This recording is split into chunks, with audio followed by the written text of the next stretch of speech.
हरे कृष्ण कृष्ण कृष्ण हरे हरे हरे राम राम राम हरे हरे हरे कृष्ण कृष्ण कृष्ण हरे हरे हरे राम राम राम हरे हरे हरे कृष्ण कृष्ण कृष्ण हरे हरे हरे राम राम राम हरे हरे। जगदीश प्रभुपाद की हरिनाम संकीर्तन की। तो হরিনাম সম্পর্কে শিল প্রভুপাদ যা বলেছেন আমি এখান থেকে একটু পড়ব।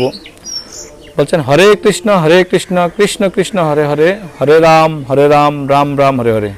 এই অপ্রাকৃত মহামন্ত্র কীর্তনের ফলে আমাদের অপ্রাকৃত চেতনার পুনর্জাগরণ হয়। চিন্মাত্মা রূপে আমরা সকলেই কৃষ্ণ ভাবনাময়, কিন্তু অনাদিকাল ধরে জড়জগতের সঙ্গে সংস্পর্শের ফলে আমাদের চেতনা জড় কলুষের দ্বারা কলুষিত হয়ে পড়েছে। যে জড় পরিবেশে আমরা